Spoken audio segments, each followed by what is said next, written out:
Hello everyone, welcome back to Study Stopper. तो आज का हमारा टॉपिक है यूएईज़ गोल्डन वीज़ा।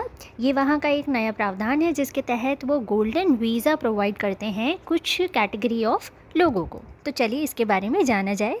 न्यूज़ में क्यों है? क्योंकि अभी हाल ही में रणवीर सिंह को ये जो गोल्डन वीज़ा है ये दिया गया है और इसके तहत उनको 10 ईयर परमिट मिला है।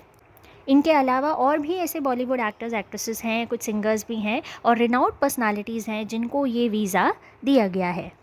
2019 में इसको लाया गया था और ये यूएई का एक नया सिस्टम है लॉन्ग टर्म रेसिडेंस वीज़ाज़ देने का, जिसके तहत क्या होगा, जो भी फॉरेनर्स हैं जिनको ये वीज़ा मिल रहा है वो यूएई में रह सकते हैं, काम कर सकते हैं और स्टडी भी कर सकते हैं और इसके लिए इनको कोई भी नेशनल स्पॉन्सर की ज़रूरत नहीं होगी। ठीक है। इसके अलावा अगर कोई बिज़नेस है उनका, ऐसे फॉरेनर्स का कोई बिज़नेस है यूएई में, तो उसमें भी 100% उनकी ही ओनरशिप रहेगी। गवर्नमेंट उसमें से कोई अपना ओनरशिप या स्टेक नहीं मांगेगी। देखिए, इसके तहत जो रेसिडेंसी टर्म है वो 5 to 10 ईयर्स का होता है और ये किन लोगों को दिया जा रहा है?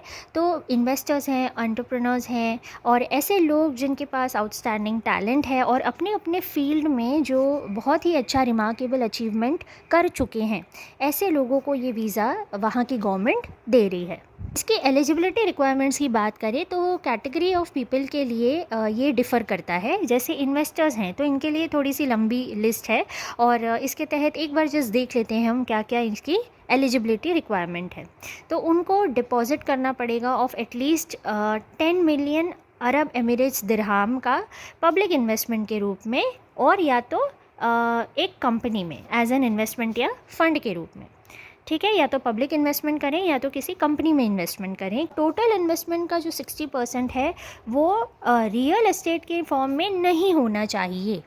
ठीक है, रियल एस्टेट में नहीं ज़्यादा लगाना है, बट इन्वेस्टमेंट ज़रूर करनी है, पब्लिक इन्वेस्टमेंट या तो कंपनी में इन्वेस्टमेंट। तो जो भी इन्वेस्टेड अमाउंट है वो लोन्ड नहीं होना चाहिए और अगर कोई एसेट इसमें इन्वॉल्व है तो वो इन्वेस्टर का खुद की उसमें खुद की उसकी ओनरशिप होनी चाहिए पूरी तरीके से। और जो भी इन्वेस्टर ने इन्वेस्टमेंट किया है वो उसे 3 साल तक अपने पास रखना पड़ेगा मिनिमम।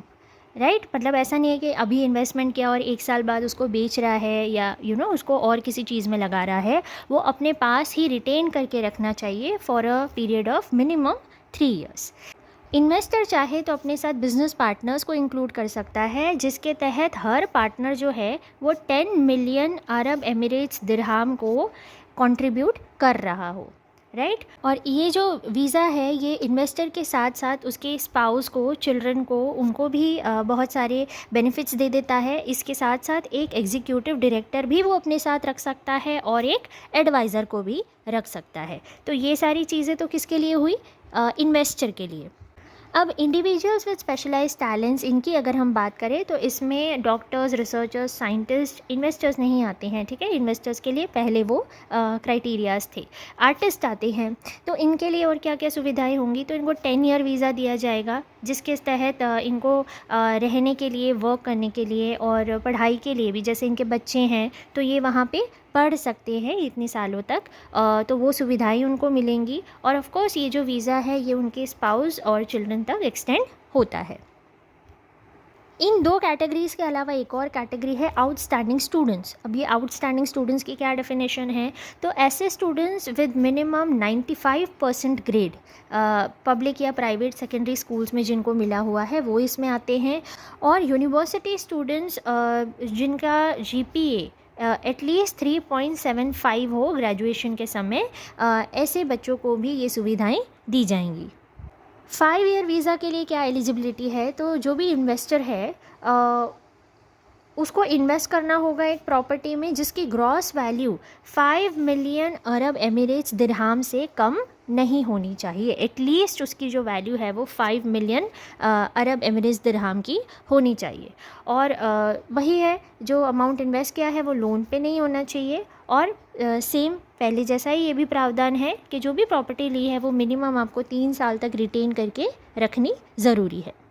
देखिए, अब ये इम्पॉर्टेंट है कि इसका रीज़न क्या है, इतनी सारी छूट फॉरेन नेशनल्स को ये लोग क्यों दे रहे हैं?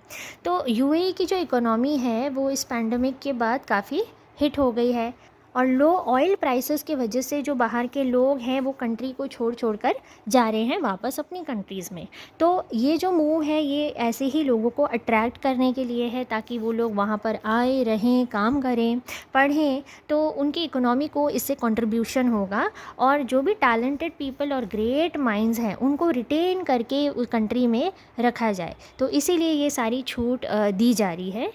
तो ये प्रोफेशनल्स को अट्रैक्ट करेगा जिसके मदद से इनोवेशन है, क्रिएटिविटी है, अप्लाइड रिसर्च है, इसके लिए उनको बहुत अच्छा इंफ्रास्ट्रक्चर भी वहाँ पे अवेलेबल होगा और ख़ुद बुलाकर अगर कोई वो चीज़ आपको प्रोवाइड कर रहा है तो उसकी जो क्वालिटी होगी वो और भी अच्छी होगी।